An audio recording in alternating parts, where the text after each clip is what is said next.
जय श्री कृष्णा। राधे राधे मेरे प्यारे भक्त जनों, आज आप सुनेंगे गण गौर व्रत कथा।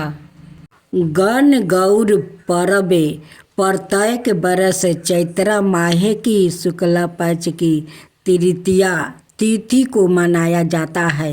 गण गौर मुख्य राजस्थान में मनाया जाने वाला पर्व है।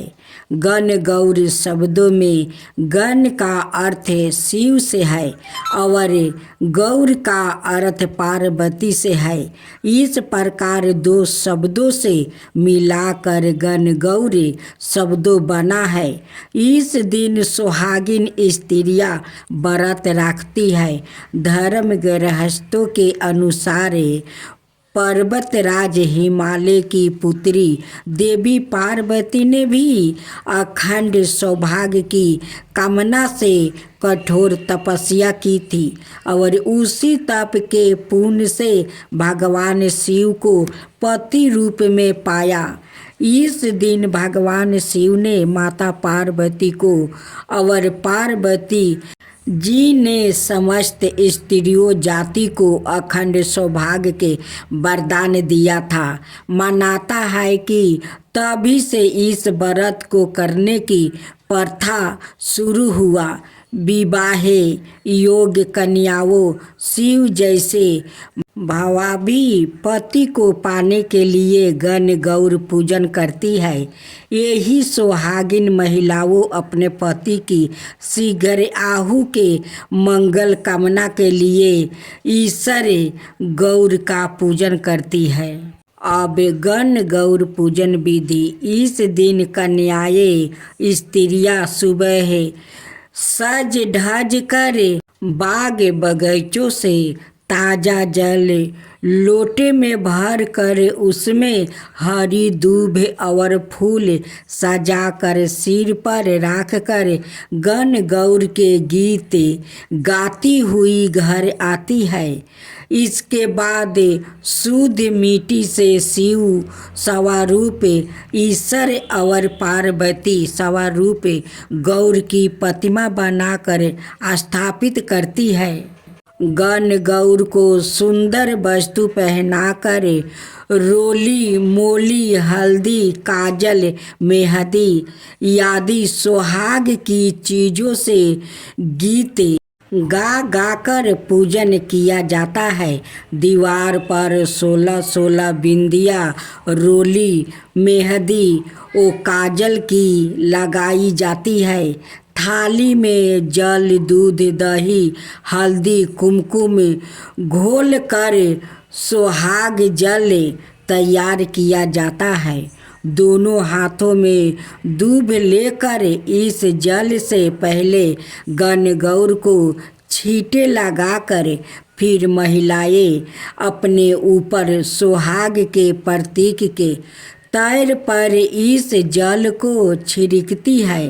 अंत में मीठे गुने यह चूरमे का भोग लगाकर गण गौर माता की कहानी सुनी जाती है। शाम को शुभ मुहूर्त में गण गौर को पानी पिलाकर किसी पवित्र सरोवर या कुंड आदि में इनका विसर्जन किया जाता है। विसर्जन के बाद इसी दिन शाम को उपवास भी खोला जाता है। पूजन में माँ गौरी के 10 रूप इस प्रकार है। गौरी उमा तालिका सौभाग्य भाग मालिनी मनोकामना भवानी कामदा भोग वृद्धिनी और अंबिका। इस व्रत को करने से उपवासक के घर में संतान सुख और समृद्धि की वृद्धि होती है। अब सुने गण गौर व्रत का पहला कथा। गण गौर की व्रत कथा के मुताबिक एक बार भगवान शिव और माता पार्वती वन में गए और चलते चलते वो दोनों बहुत ही घने वन में पहुंच गया तब माता पार्वती ने भगवान शिव से कहा कि हे भगवान, मुझे प्यास लगी है। इस पर भगवान शिव ने कहा कि देवी देखो, उस और पंछी उड़ रहे हैं, उस स्थान पर अवश्य ही जल मौजूद होगा। पार्वती जी वहाँ गई। उस जगह पर एक नदी बह रही थी। पार्वती जी ने पानी की अंजुली भरी तो उनके हाथ में दूब का गुच्छा आ गया। जब उन्होंने दूसरी बार अंजुली भरी तो तेसु के फूल उनके हाथ में आ गया और तीसरी बार अंजुली भरने पर ढोकला नाम का फल हाथ में आ गया। इस बात से पार्वती जी के मन में कई तरह के विचार उठने लगे, परंतु उनकी समझ में कुछ नहीं आया। उसके बाद भगवान शिव शंभु ने उन्हें बताया कि आज चैत्र शुक्ला तीज है। विवाहित महिलाएं आज के दिन अपने सुहाग के लिए गौरी उत्साह करती है। गौरी जी को चढ़ाए गए दूब फूल और अनाय समगरही नदी में बह कर आ रहे थे। इस पर पार्वती जी ने विनती की कि हे स्वामी, 2 दिन के लिए आप मेरे माता पिता का नगर बनवा दे, जिससे सारी स्त्रियां वही आकर गण गौर के व्रत को करें और मैं खुद ही उनके सुहाग का रक्षा का आशीर्वाद दूं। भगवान शंकर ने ऐसा ही किया। थोड़ी देर में ही बहुत सी स्त्रियां का एक दल आया तो पार्वती जी को चिंता हुई और वो महादेव जी से कहने लगी कि हे प्रभु, मैं तो पहले ही उन्हें वरदान दे चुकी हूँ, अब आप अपनी ओर से सौभाग्य का वरदान दे दीजिए। पार्वती जी के कहने पर भगवान शिव ने उन सभी स्त्रियों को सौभाग्यवती रहने का वरदान दिया।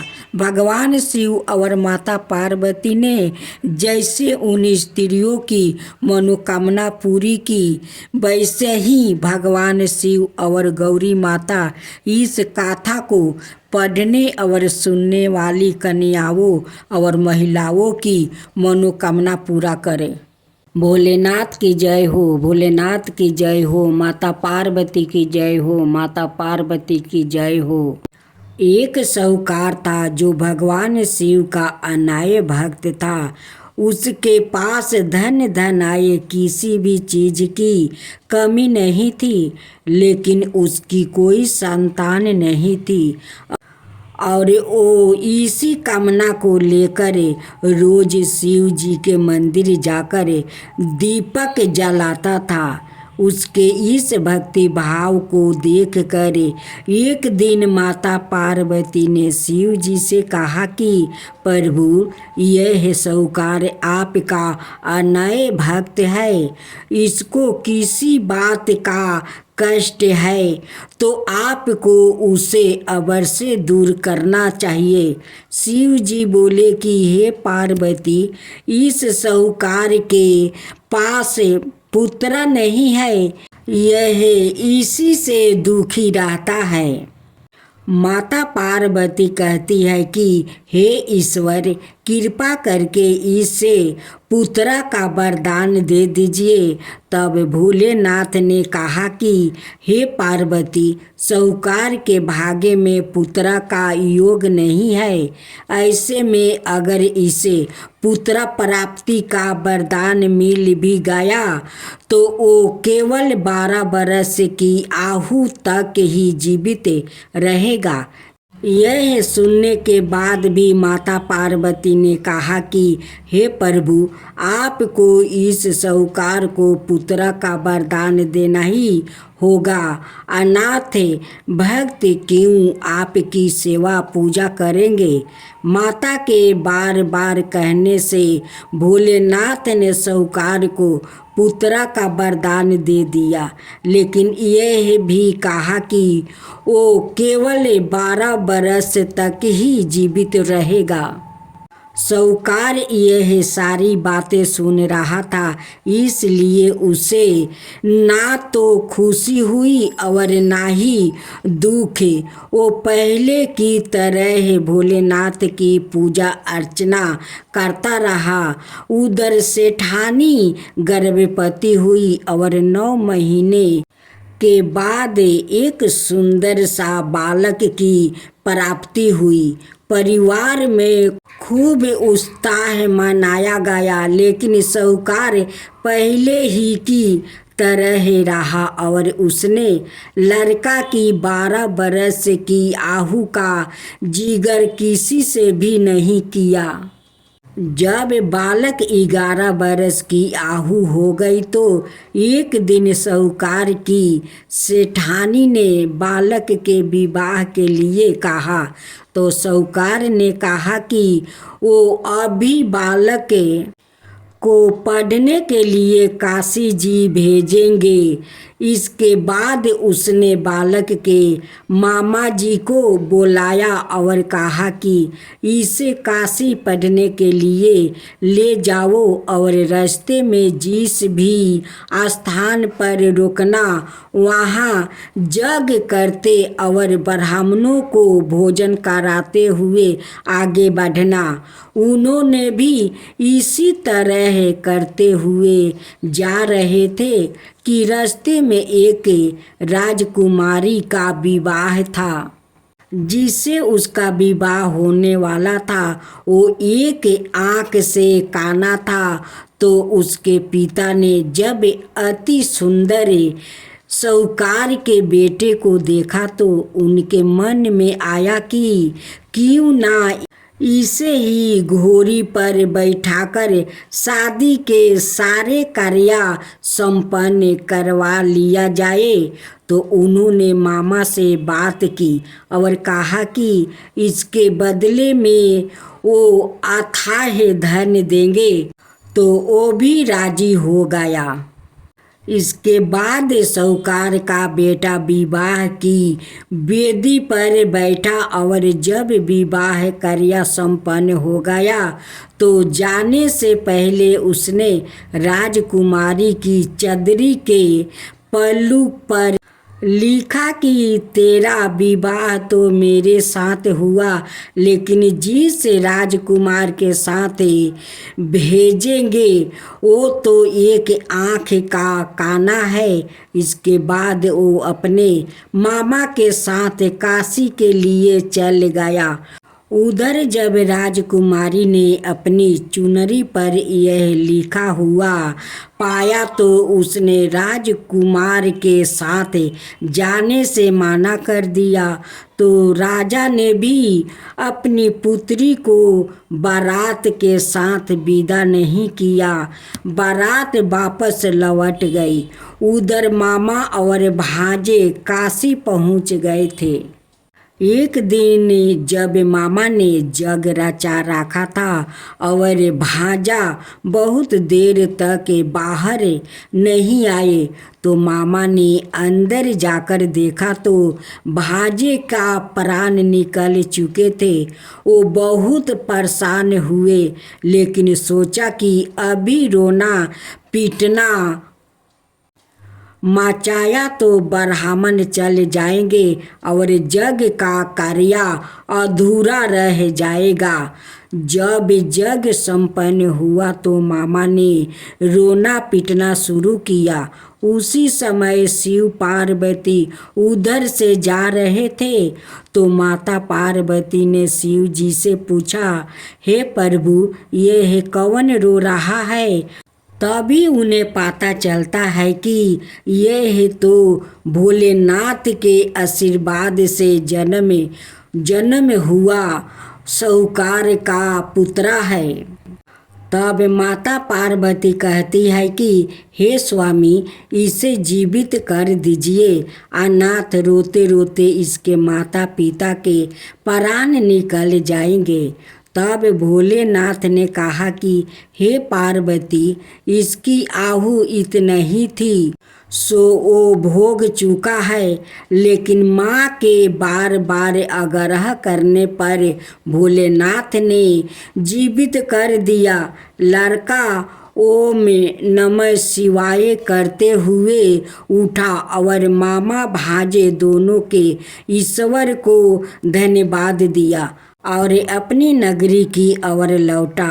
रास्ते में वही नगर पारा और राजकुमारी ने उन्हें पहचान लिया। तब राजा ने राजकुमारी को साहूकार के बेटे के साथ बहुत सारे धन धनाये के साथ विदा किया। उधर साहूकार और उसकी पत्नी छत पर बैठे थे। उन्होंने यह प्रण कर रखा था कि यदि उनका पुत्र सकुशल ना लौटा तो वो छत से कूदकर अपना प्राण त्याग देंगे। तभी लड़के के मामा ने आकर साहूकार के बेटे और बहू के आने का समाचार सुनाया, लेकिन वो नहीं माने तो मामा ने शपथ पूर्वक कहा। तब तो दोनों को विश्वास हो गया और दोनों ने अपने बेटे बहू का स्वागत किया। उसी रात साहूकार को सपने में शिव जी ने दर्शन दिया और कहा कि तुम्हारे पूजन से मैं प्रसन्न हुआ। इसी प्रकार जो भी व्याकृत इस कथा को पढ़ेगा या सुनेगा उसके समस्त दुखों दूर हो जाएगा और मन बचित सभी कामनाओं की पूर्ति होगी। जय शिवा ओमकारा, प्रभु हरे शिवा ओमकारा। ब्रह्मा विष्णु सदा शिव अर्धंगिनी धारा। ओम जय शिवा ओमकारा। एकानन चतुरानन पंचानन राजे, शिव पंचानन राजे। हंसासन गरुड़ासन विषवाहन साजे। ओम जय शिवा ओमकारा। दो भुज चार चतुर भुज दस भुज अति सोहे। तीनों रूप निरखता त्रिभुवन जन मोहे। ओम जय शिवा ओमकारा। अक्षर माला बने माला मंगी माला तारी। चंदन मृग मद सोहे बोले सुभिकारी। ओम जय शिवा ओमकारा। श्वेतांबर पीतांबर बागंबर अंगे। सनकादिक बरे मादिकी भूतादिकी संगे। ओम जय शिवा ओमकारा। करिके मध्यम कमंडल चक्र त्रिशूल धरता। जग करता जग भरता जग पालन करता। ओम जय शिवा ओमकारा। ब्रह्मा विष्णु सदा शिव जानते अविवेका। प्राण बचर के मध्यम यह तीनों एका। ओम जय शिवा ओमकारा। तिरगुण शिव जी के आरती जो कोई नर गावे। शिवा जो कोई नर गावे। कहत शिवानंद स्वामी मन भजत शिवानंद स्वामी मन बाचित फल पावे। ओम जय शिवा ओमकारा, जय शिवा ओमकारा।